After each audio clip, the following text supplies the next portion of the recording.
to your will and to your way. I'll say yes, Lord, yes. I will trust you and obey. Your spirit speaks to me, and my whole heart I will agree. And my answer will be yes, Lord, yes. Old school song. Old school song. I want us to be a cool young church here where people who are older come, young people come, millennials come, but not at the risk of losing the old school hymns. Because when life gets you hard, you're not singing some cool gospel song. You're crying out to an old school hymn. So I would encourage you, don't let the hymns die. So we'll be singing more hymns around here. I might pop one over at any given time. Are y'all feeling good this morning?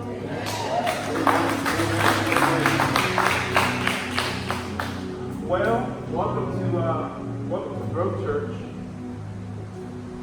This is a brand new church that God told a group of people, myself, my wife, 35, 41 people that go and put in a church, and here we are. I think we are officially week 24 this Sunday.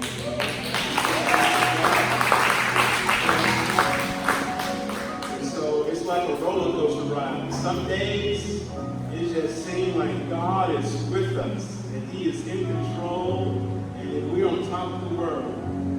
And then sometimes it feels like with all the spiritual warfare you have to encounter, all the fights, all the battles, you feel like, man, are we even making a progress? But it's all worth it, because one day we'll meet Him face to face, and He'll say, come on, and I'll say, here I am, Jesus, I worship you. And He'll give me a hug, we'll high five, like we'll finish on some crazy, and He'll say, well done, thy good and faithful servant.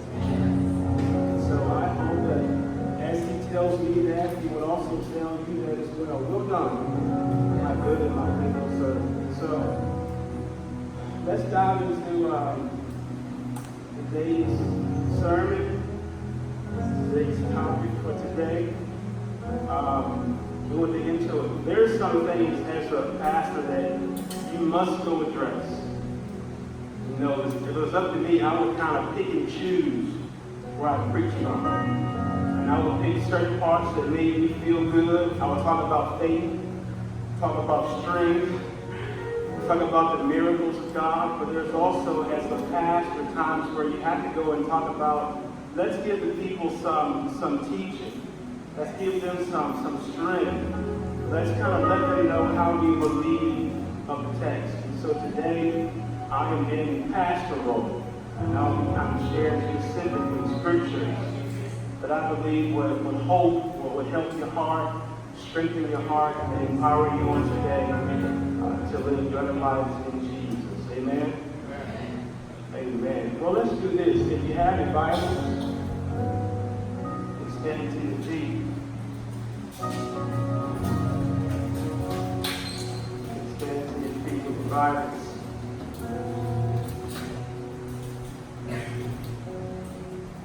Now let's go to Genesis chapter 14. Genesis chapter 14.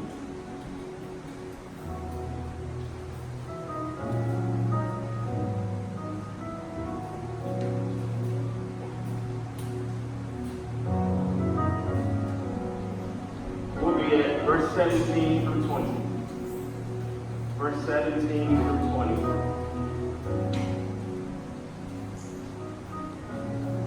Verse 17 through 20.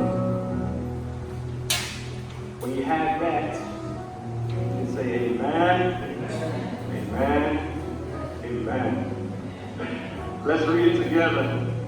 After Abram returned from his victory over Kedorlaomer and all his allies, the king of Sodom went out to meet him in the valley of Shazak. That was the king's valley. And Melchizedek, the king of Salem, and a priest of God Most High. If you have your Bibles or your iPhones, whatever you have, I would highlight, underline that verse. King of Salem and a priest of God Most High brought Abram some bread and some wine. Melchizedek blessed Abram with this blessing. Blessed be Abram by God Most High, Creator of heaven and earth. And blessed be God Most High, who has defeated your enemies for you. Because you do know when you get into a fight, you get into a battle, we're not winning that war. It is the Lord who has defeated our enemies for us. He will go before us. He will go intercede for us. Then Abram gave Melchizedek a tenth of all the goods he had recovered. I was going to call this sermon series, It's All About the Visions. But I felt a little bit of like, that's close to being cool, hip, close to being not so great. And so my boss is Jesus, and so he had to change it. And so we'll call it something just simple, cool, hip, and fly. We're going to call this sermon series Abundance. Abundance. So if you would just high five 2 or 3 people, take your seat and say, I'm living in the abundance. I'm living in the abundance.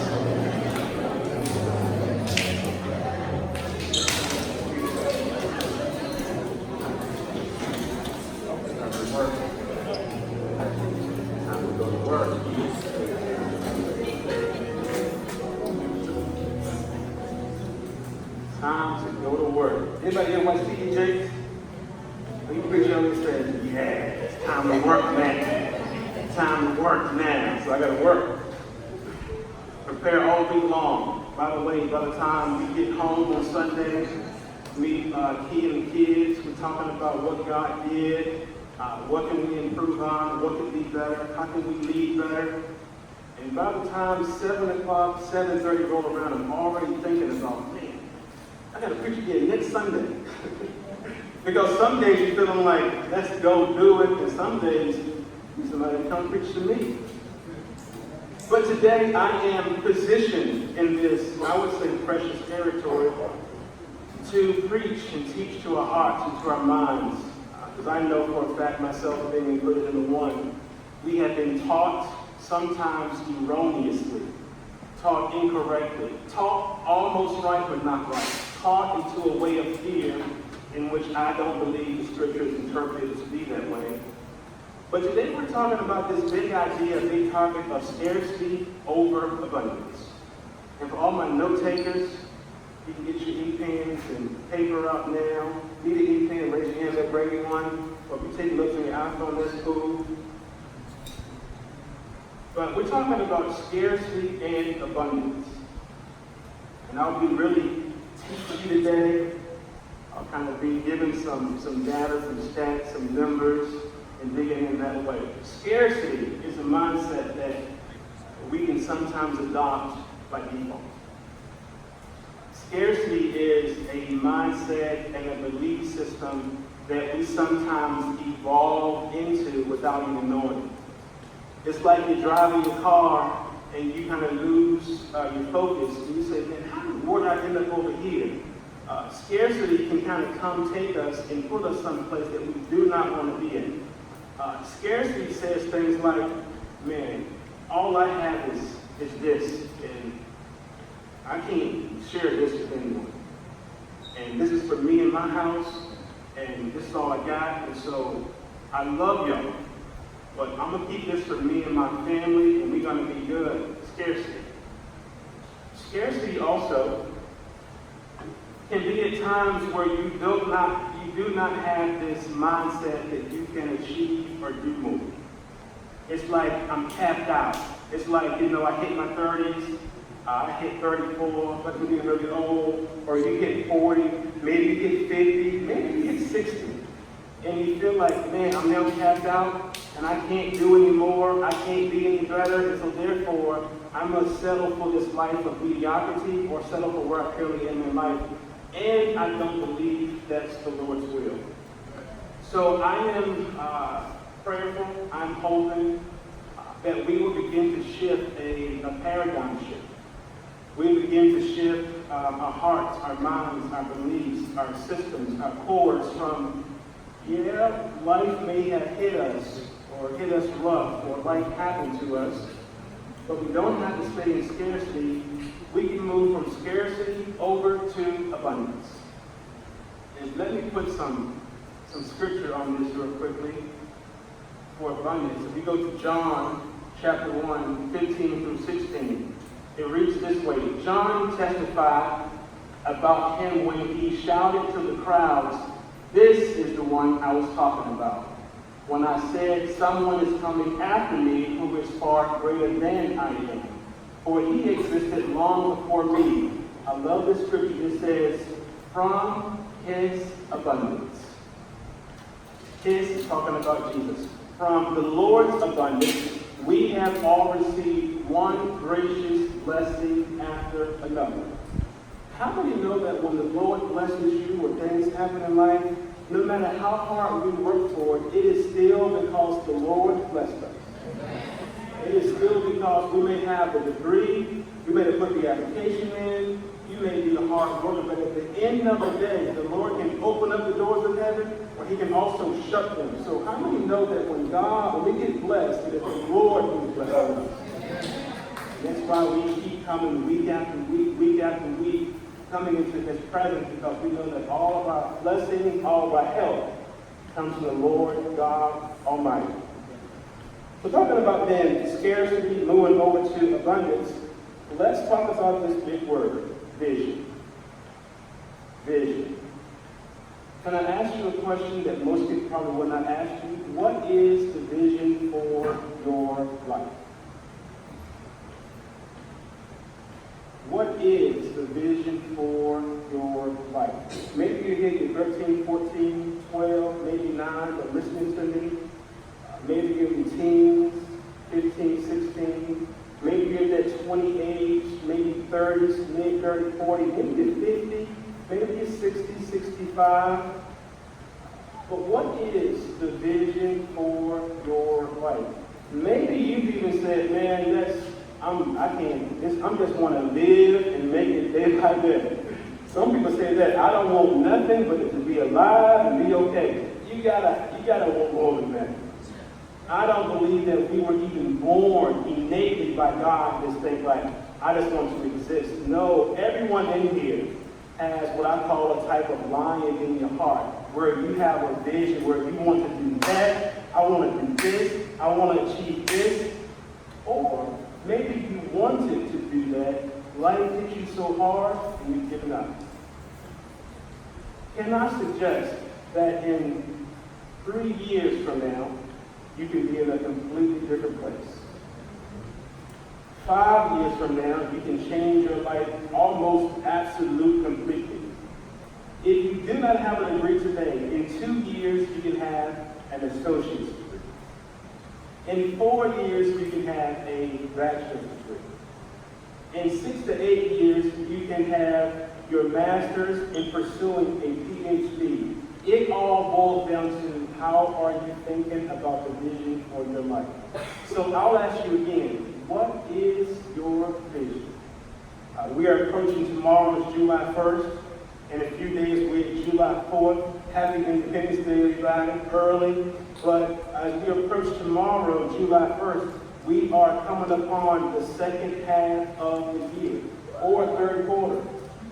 And so that means for everyone here who has big goals in place, maybe business person to attracting company growth, or this, or entrepreneurship, how your small company is doing.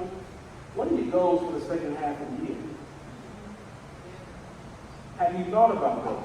Because tomorrow begins a new month, new season, and new half of the year before. And so when we get into a position to say, man, I am currently right here, and I don't like how right here feels, by the way. Life hit me, and life has kind of pushed me around, and I made some bad choices in the past. I talked to Keith, my wife. I talked to mentors, pastoral leaders in my life, and I said, I can look at the things that I chose to do, that if I had not done those things, I would be light years ahead. If I had not made that one choice on that day, we could have been compounding forward well ahead. So don't beat yourself up. Just say, today is a day, and I'm going to move forward and figure out the vision for my life and how to make your vision come to pass. Here it is. People give to vision. People give to vision. That's worthy for your notes. If you want to have someone follow you, you want to have someone be in pocket with you, you want to have someone ride with you, young folks ride with me. If you want to have somebody ride with you, cast a vision for them and show them where you are going. Entrepreneurs want to start a business and need some help getting the business started. Build a big enough vision. People are coming and help fund the vision and help the vision grow. Let me share with you, what is the vision for Grove Church? We have 4 to 5 big rocks that I'm believing we're in this 3 to 5 year stint of having to achieve. Number one, a crazy focus on the youth in Fredericksburg. Crazy focus on the youth in Fredericksburg. Number two, a crazy focus on young adults. We know that young adults, millennials in this time frame, there are a lot of other religions that are popping up, and they're so subtle, and they'll say things like, yeah, I believe in Jesus, but not really. He's only a prophet to them, not their savior. And so young adults, millennials, we have to go and get them. Because truth be told, if no one is preaching a relevant message that they can feel, kind of get hip to, kind of be cool with, they're going to check out and say, man, I'm not doing it. So why was I going to name this sermon series, by the way, all about the Benjamins? To attract some young people. It's not trying to be cool, not trying to be what I am not. It is to see if I go and put something catchy in the air, will someone catch the vision of that sermon and say, I want to come hear that dude preach. By the way, that's the whole purpose. What are we going to do else? A big, huge focus, ginormous focus on evangelism. We have to go and get people where they are. There are 270,000 people in the Fredericksburg region who are not engaged in worship on any given Sunday. Like the football movie, and it's not going to church. And so we're trying to go and get them as well. We also have this great movement that we're created. It's called Matthew 25 Alive. And how we're going to care about those people who are smaller than we are, those people who are homeless, those folks who have no money, those folks who have been released from prison and trying to get back into the system of having real life. True story, last week, beautiful man was here. Coming in says that he had nowhere to stay at. He was living in his car. What did we do? We gave him a hotel for a few nights to help him out. By the way, it's not just him. There are dozens, hundreds, thousands of people in this region here. And by the way, it's going to be 97 today. And these people have nowhere to go. And so what we're trying to do, help those folks through Matthew 25 Alive and give them some hope and give them also some help.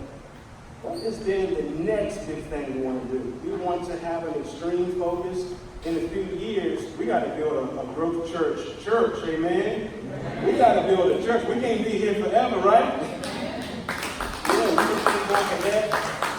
And so we got to build a church eventually, or buy a building, renovate it, flip it, do that to it, have our own church.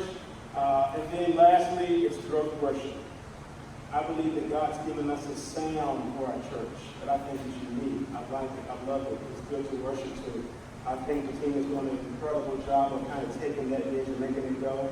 I believe also there are songs in our hearts that we can begin to write and to record and have those songs be sung all over the world. So vision for the church, where are we going? That's where we're going. How are we going to get there? No clue. Who is leading the show? Jesus Christ. And so however he says do it, we're going to do that. He says call the audible, we're going to call the audible. But we're chasing those things because he put those things specifically in my heart. So when you talk about that, we're talking about this big idea, money, all about the Benjamins, scarcity to abundance. Who would agree that in here, giving is a heart thing? It's a heart thing. Because whatever you love, you'll give money to. I was a broke college kid. Broke. Had no money. When I did get money, I was dating my beautiful wife. I would get money from my mom and dad being broke. Get it, I'm then giving it to her, make sure she's good, or we going out to a date. Because my treasure was there. I loved her. And so giving is a heart thing. I love what Jesus says in Matthew 6:21. Matthew 6:21, he says, I think it's in red, bold. You know, that's the Lord talking. For where your treasure is, there will your heart be also. Question for everyone here. Where is your treasure right now? Where is your treasure right now? Is your treasure in your career, job, kid, spouse, boyfriend, girlfriend? Where is your treasure? That will tell me specifically exactly where your heart is. What's important to you? If you go look at someone's bank account, bank statement, and look at their most recent transactions, in about 45 seconds, you can know right away what this person loves. Are they doing this a lot, doing that a lot, doing this a lot? You will know in 45 seconds. Show me your bank statement, and I'll know exactly what you love. What you love. I love that. So we can all agree that giving is a heart thing. Second scripture we're going to call something is 2 Corinthians chapter 9, 6 through 8. And we're coming for this big idea behind giving to God. Why do we give to God? How do we give to God? Which ways do we do it? And if we don't give, will we end up going to hell? Will we be cursed with the curse? All these things we've been taught. Here it is. Paul says, but this I say, if giving is a heart thing, he which soweth, King James Version, sparingly shall reap also sparingly. And he which soweth bountifully shall reap also bountifully. Every man according as he purposed where in his or her heart. Where's your heart? In your heart. In your heart. So let him give.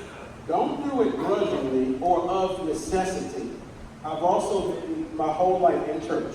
Might have been some times not being completely clean, but I was in church my whole life. And I've been to conventions and conferences, and the man pop up and he'll say, I believe God just told me to tell 75 people in here to give a seed of $112. I'm not going to say what that person what God told me to do, but I'm just not sure if that was me, that's going to then be okay with the scripture, because it says, give of your heart, not grudgingly or of necessity. For God loves and what a cheerful giver. I mentioned every Sunday when Key and I give our tithe, we give our offering, we're at home, we give it on the app, we hold hands today, we made an income this week or today, and we're going to give our offering. It is an act of worship, and we're happy about it. Even when it's been times, money's been really, really great, and it's crushing it, balling. Also, times been really, really low, ain't been so great. We always end with what? A cheerful heart. Cheerful heart. And it says next, verse 8, and God is able to make all grace abound towards you, that ye, that means you, always having all sufficiency in all things, may abound to every good work. Let's show real quickly that verse 8 in the NLT. A little bit more modern, I love it. And God will generously provide all you need. Then you will always have everything you need and what? Plenty left over to share with others. Don't y'all love the word? That is good. And all that's right in the same Bible we got at home. That's good. That's good. He will give us all that we need. then we'll have everything and plenty left over to share with other people. And so we got to make a choice. If we're going to give, and we're going to sow into his kingdom, how are we going to do it? Because we're going from scarcity over to abundance. Are we going to do it sparingly, bountifully, with a cheerful heart? Are we going to be grudgingly? How are we going to do it? I did my homework in great detail, but first, let's define exactly what a tithe is. Let's define exactly what a tithe is. A tithe is 10% of whatever you receive. King James says, in your bosom. Whatever you receive in your direct deposit, from your job, from your career, 10% is exactly what you are earned in your hand, and then you take up all that you got. The first 10% becomes to be the tithe. The first 10% is the tithe. That also is the starting point. My wife and I, not to sit here and make myself some kind of great person, I'm just feeling my way through life and submitted to the King. We've now gone from returning a 10% tithe, now we're giving about 15% of all of our income to the church. So we return the tithe 10%, and then on top of that, we go with an offering and bring an offering to the church as well. So you must desire in your own heart. It's a heart thing. In this sermon today, over the next few weeks, what is God putting on your heart to give and to do to impact his kingdom?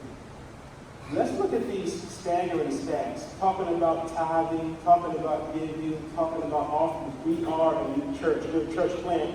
I'm a church planner. Let's look at these tithes and these kind of statistics. Tithers make up only 10 to 25% of any normal congregation. That's staggering. Next stat, only 5% of the U.S. tithes, the whole world.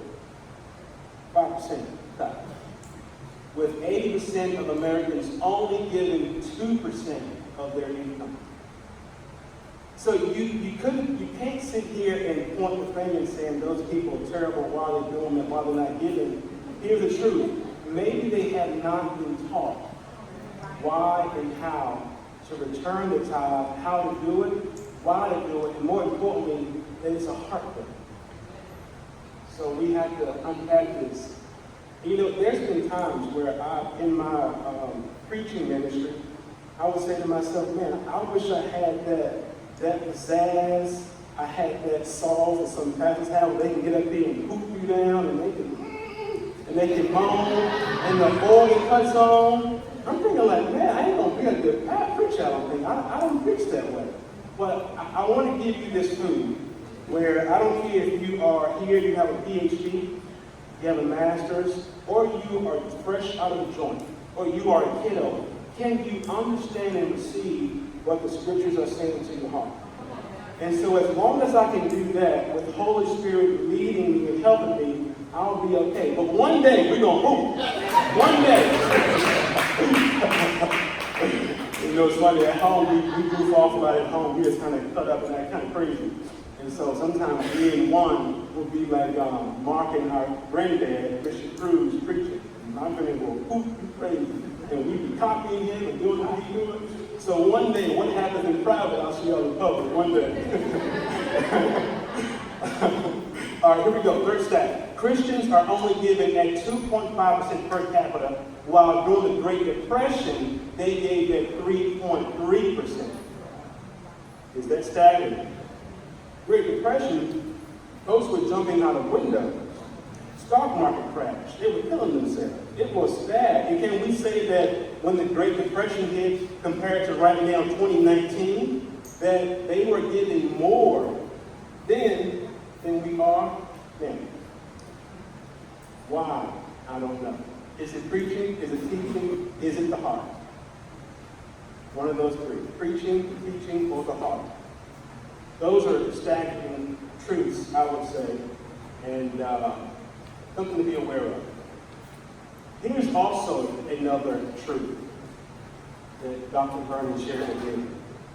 If every Christian tithe, if every Christian not gave a crazy amount, just said from all of my increase, I'm going to return 10% to the local house, the local church, we could have $165 billion in the kingdom annually, every year. With that, we could take $25 billion and we could relieve global hunger, starvation, and deaths from preventable diseases in 5 years. Be done. We could take $12 billion of that and completely eliminate the illiteracy rate in 5 years. We could take $15 billion and we could solve the world's water and sanitation issues, specifically at places where there are 1 billion people that live on less than $1 per day. We could take $1 billion and could fully fund all overseas mission work, fully funded by the way. Then we could take another $100 billion and we could have that left over for ministry expansion. Oh, if the people of God would return the tithe. Would return the tithe. I think I'm just going to do some brain dumping today and just kind of share, where do you return the tithe to? Where do you return the tithe to? Wherever you eat. Wherever you eat. If you eat at this church, and they grow you, they develop you, nurture, that's your church, you return the tithe wherever you are. You don't return the tithe to a nonprofit organization or to a friend who's in trouble. You return the tithe to the church that feeds you spiritually. So now, I think we have some work to do in terms of where in the world did the tithe come from? Like, who made this up? Is it man-made? Is it spiritual? Did Jesus say to return the tithe? Is it under the Mosaic law, Old Testament law? Where did it come from? I think we can do some digging. I can teach for a second. If we go back to Genesis 14, 17 to 20.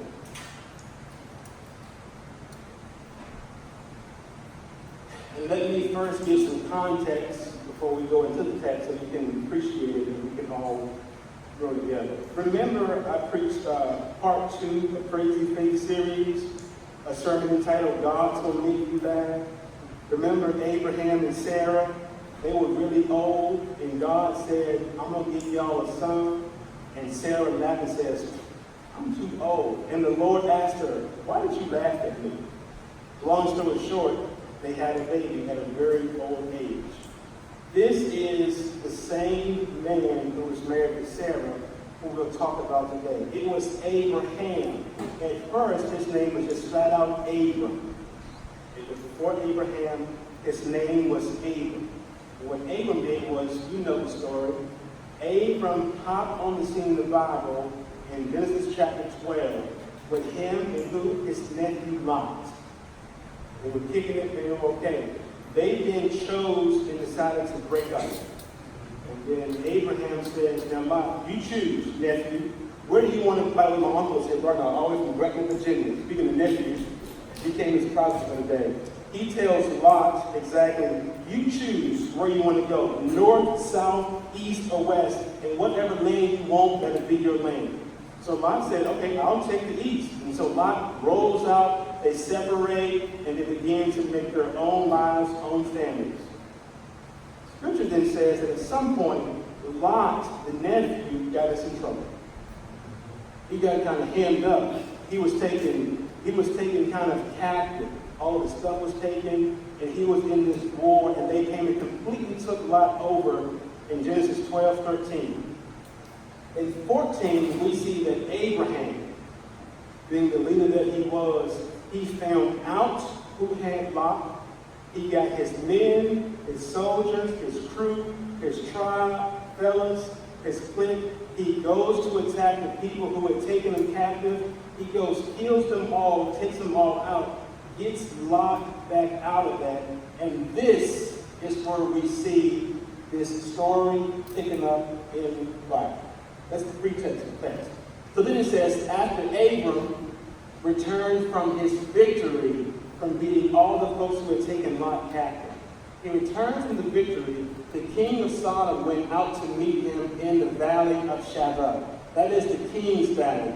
And Melchizedek, the king of Salem, and the priest of God Most High. If you conflate the book of Hebrews, chapters 8, 9, 10, and 11, book of Hebrews, with this whole idea of who in the world is Melchizedek.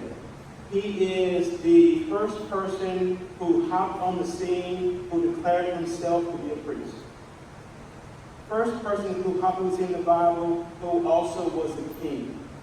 He is the first person in the Bible to ever bless someone else. Melchizedek is this type of Christ-like character.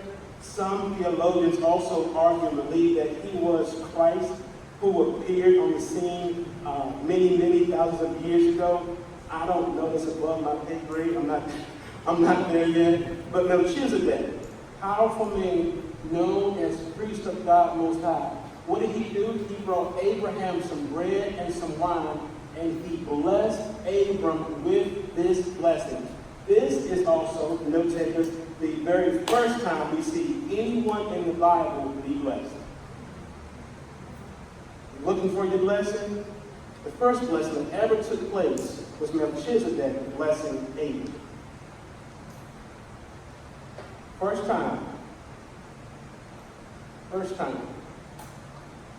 So he comes out, he blesses him, and after Abram was blessed by Melchizedek, the first thing that he did, he didn't go run and tell Sarah or anyone else. The Bible says, after he was blessed, then Abram gave Melchizedek a tenth of all the goods he had recovered. Where in the world does the tithe originate from? Who made this up? No one. It was an act of thanksgiving. It was an act that Abram did to thank Melchizedek for being the first person to bless him. That is where the tithe evolves from. Nothing to do with the law, Mosaic law, Ten Commandments. It predates all that. It's well before all of that. So we can't say that we live under grace. Old Testament, old law no longer applies to us. This was done before the Old Testament laws were put in place. Note takers also, great law to know for this biblical conversation. This is known as the law of first mention. The law of first mention. The first time something is mentioned in the Bible, the tithe, first time here, being blessed, first time here. Also, the first time we see a person saying they are a priest of God is right there in that text. Right there in that text. So then, as we're almost done, why did Abraham return or give a tithe to Melchizedek? It wasn't out of fear. It wasn't because someone told them to do it. It was a heart thing, remember? And it was an act of saying, man, thank you. I just won this battle, and you just blessed me and caused me to defeat my enemies. Because of that, I'm going to return to you a tenth of all that I have recovered. That is why there was no fear. I don't like it at all. It makes my flesh crawl. And I've been to many churches, and they'll say things like, if you do not give, you're going to be cursed with the curse. If you do not give, you're sinning before God. That is not true. That is just not true. So if you take nothing else from today, if you never give a tithe at this church, any other church, I do not believe you're going to go to hell. Nowhere in Scripture says that. Also, where it says in Malachi, and next week, we'll go to that verse and unpack that kind of verse by verse and talk about that next week, abundance part 2. But it also says, if you don't give, you'll be cursed with the curse. From that, many people are afraid and in fear, like, I don't want to be cursed, so therefore I'll just give. But if I was married to my incredible wife, Bianca, and she did things for me because if I don't, he don't be mad at me. If I don't, oh, he gonna be upset. It's like I have this dictatorship over her. It's like there is no love. She is doing what she is doing because she is afraid and in fear. And do we think that God Almighty wants us to live or give to him like that? No. Also, Galatians says, cursed is he who hung on the tree. He took the cursing of the Old Testament for us. So no, we can't say that, but we give for one reason and one reason alone, just to say thank you. Because you kept me all week long. I owe you. I want to give you the first of my increase. When we wake up in the morning, what is the first thing that I do? I don't care if the phone is ringing from a crazy client, something going on like that. I don't care what's happening. One can be in the room. I'm going to make my way out of my bed. I'm going down the hallway to my office, and I am going to go pray. Why? It is the principle of the first. God is a jealous God. He wants us first. I'm going to give you 24 hours to do what you want to do. I'm going to protect you all day long, keep you safe from grandma say from dangers, seen and unseen dangers. I'm going to give you all of that. But in the morning when you first wake up, just give me some time. He's not saying, people say, also, I'm going to tithe in my time. That's impossible. Unless you're going to go and be with God for 2 hours and 40 minutes, you cannot do that. By the way, I can't even do it, and I pray a lot. But if you do it, great, but you cannot tithe the time. But he wants the first. He wants the first of your time, the first of your talent, by the way. Those of you in here who are brilliant people, smart, intelligent, we must figure out, you must figure out, how can you bring your talent to the church and help some kind of way? Because we can also give what? The talent to God. And when we bring the talent to God into his ministry, his kingdom first, imagine what he will do when we take that same talent out of the workforce. Imagine how he'll multiply that. And then we must return the first of all the increase, the first of all the income. That is called the tithe. This helping me tonight?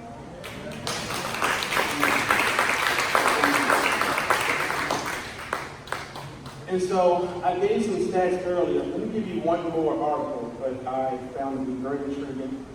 And it's great. It is called Christians Who Tithe Have Healthier Finances Than Those Who Don't, by Jeff Shapiro in the Christian Post report. This is what he says. The finances of Christians who tithe are healthier than the finances of those who do not. According to a new report that takes a close look at the financial, spiritual, and giving practices of people who give 10% or more of their income away to churches each year. Researchers compared tithers to non-tithers using non-financial health indicators and found that tithers were better off in every single category. Let me first pause on this article and say something. I'm not saying that if we tithe, I'm not giving you a promise God. I'm going to return the tithe, and it's going to be all gravy. I'm going to be walking on water, and I'm going to have a miracle like tomorrow. People also preach say, like, by this time tomorrow. Like, come on. Like, I have crazy faith. I do. But don't tell someone that. Because someone may be a baby Christian, and they may get that by this time tomorrow, it's going to be 11:16 tomorrow, and God going to do it. But then what if he don't?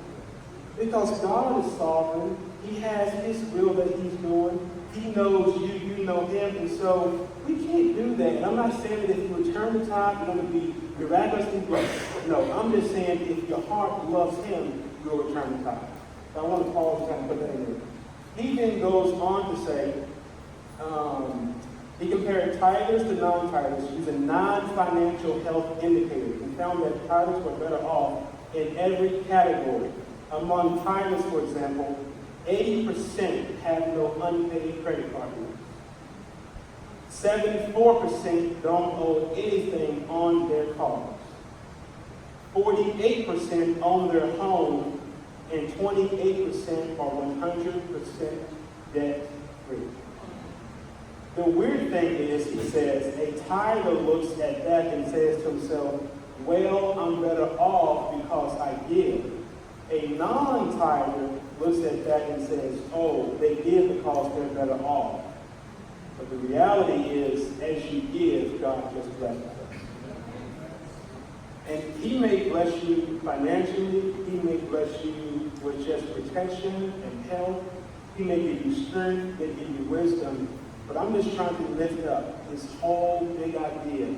So one, bring some education to tithe. To bring some reality to where tithing comes from. Why do we do it? How do we do it? And what it's about. And number three, I really want us to be free. I want us to be free in every area of our lives. I think that God has positioned us as a church to be very unique, to be very special, to have a very clear heart for people. Like, we're here so that people will get saved. I've told to the board of directors, I told to a pastoral husband, I said, they wanted to say, well, how are you going to take an increase, take a salary from the pastor? I said, I don't want a salary. At some point, we may arrive at it, but right now, at this point, we want to get this baby up and going so we can start doing a little ministry and just go. So don't worry about me taking a salary. Let's just do the Lord's will and keep on going. And so whatever you give to church, tithe, offering, God has you to sow a seed. It goes 100% to the church. Evangelism, Matthew 25:11.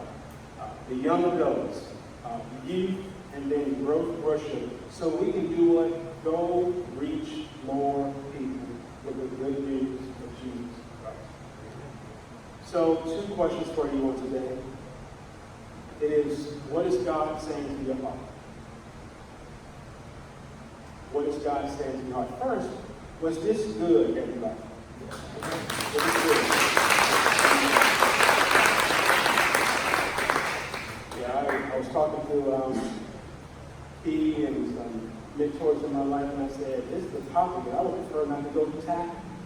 I can just do another series on anything. But as a pastor, there's some things you must go tackle and just kind of get hit on. And so here we are, and hope that the way that it was communicated to you, it is received into your heart warmly, and to a way that you can feel it. Hope you learned something, and it was great for your heart. So a couple questions. What is God saying to your heart today? Rhetorical question. Are you already tithing? Have you been thinking about returning the tithe?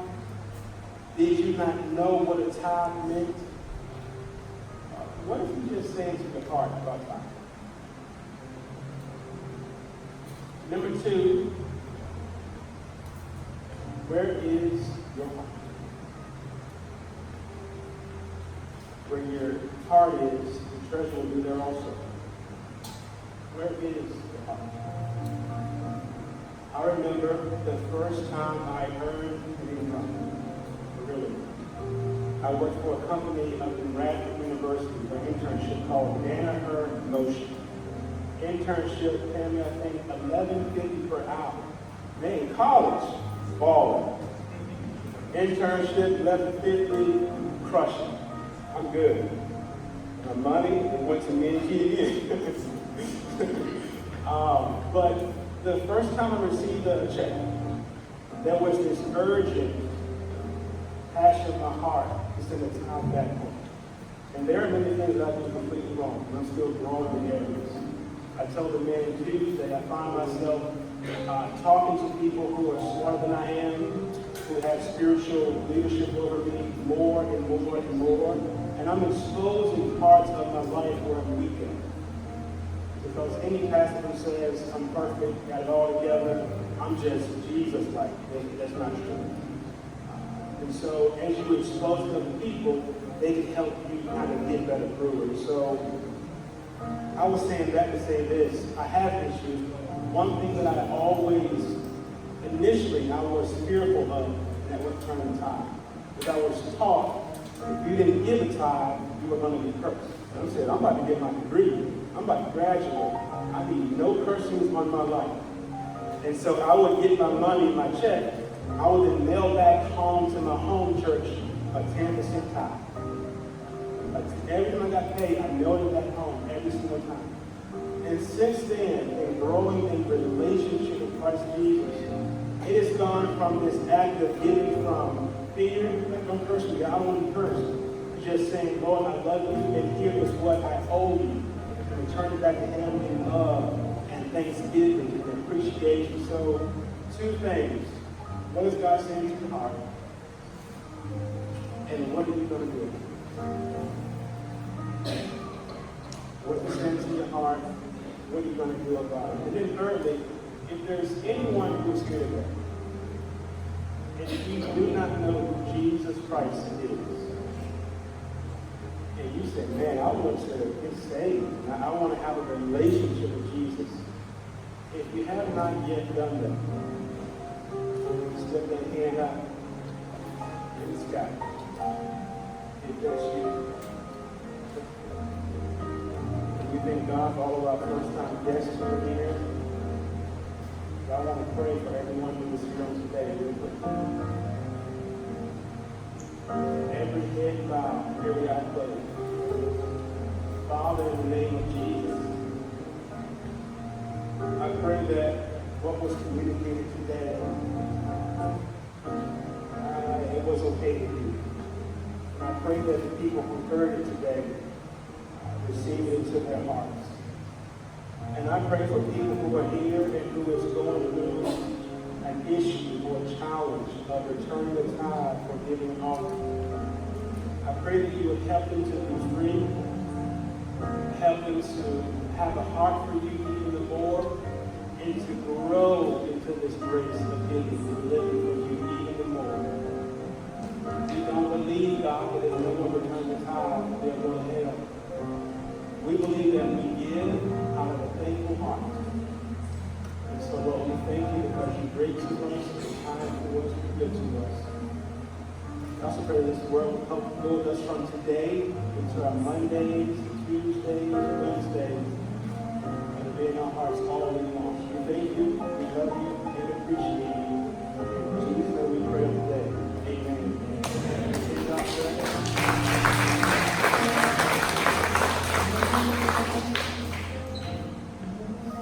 Well, I think we are right on time. We're going to now do an act of worship where we're going to give to God. You may be